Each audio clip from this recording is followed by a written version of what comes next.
Zach and Miri Make a Porno is a story of two friends who've never gone beyond friends, who find themselves in pretty serious financial straits, dire financial straits, and they decide that the easiest way to make money is to shoot a porno that they can then probably sell to kids they used to go to school with.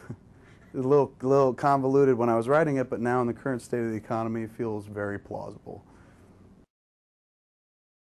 Landon Rogan was a coup, man, a huge coup. When I started writing the script, I'd just seen 40-Year-Old Virgin, saw it on DVD, and loved him in it. I loved the movie, but loved him in it especially. He really popped for me. So I was like, this dude is fantastic. Somebody's got to write him a lead role. I was like, I'm going to do it. And then, you know, he'll become a movie star and he'll love me forever. So I finished the script and handed it off to him about 2 weeks before Knocked Up came out. And he was on billboards everywhere around town, around Los Angeles, and I was like, all right, I missed my window. Clearly, this dude already is a movie star. Mercifully, he liked the script enough to sign on and do it.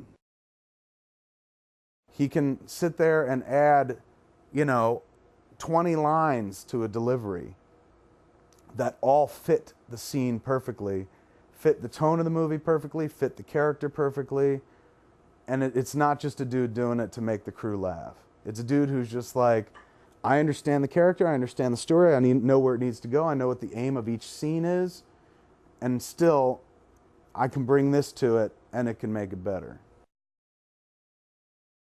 We kind of came up with a list of actresses who were available while we were shooting the movie at that period, and Banks was right at the top of the list, both alphabetically and because of her performances in the past. So I showed Seth the list. I was like, here are the 6 chicks I think could play Miri, and he immediately responded to Elizabeth Banks' name. He was just like, I love her. She was in 40-Year-Old Virgin. She's really funny. She got really far in the Knocked Up audition process, so she was almost the lead, female lead in Knocked Up. He's like, I can't say enough good things about her. I think she'd be great. So boom, we were off and running. Craig Robinson was a total get, not a surprise. I mean, I loved him on The Office, and when Seth suggested us that we read him, because he had just worked with him in Pineapple Express, he was like, at least bring him in. He's gone, because I think the dude's really, really funny. I was like, look, I love the dude on The Office. He's my favorite part of The Office, so I'm happy to have him come in. And he came in and knocked it out of the park, and he just underplays it so wonderfully. It's such a dry performance that works so well against some of the more antic performances in the flick. You know, we got lucky, man. We got with people with great comic sensibility like Seth and Craig Robinson. Jason Mewes I'd worked with a million times before in the past, and this was right up his alley because that dude sprang out of the womb ready to air hump or have pretend sex all the time.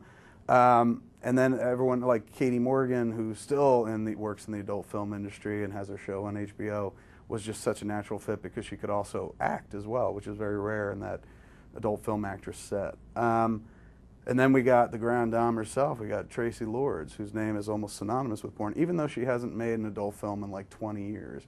But and she kind of held her past at arm's length. But for this movie, she loved the script, and she was like, maybe it's time I embrace it and just make fun of it. And she did that.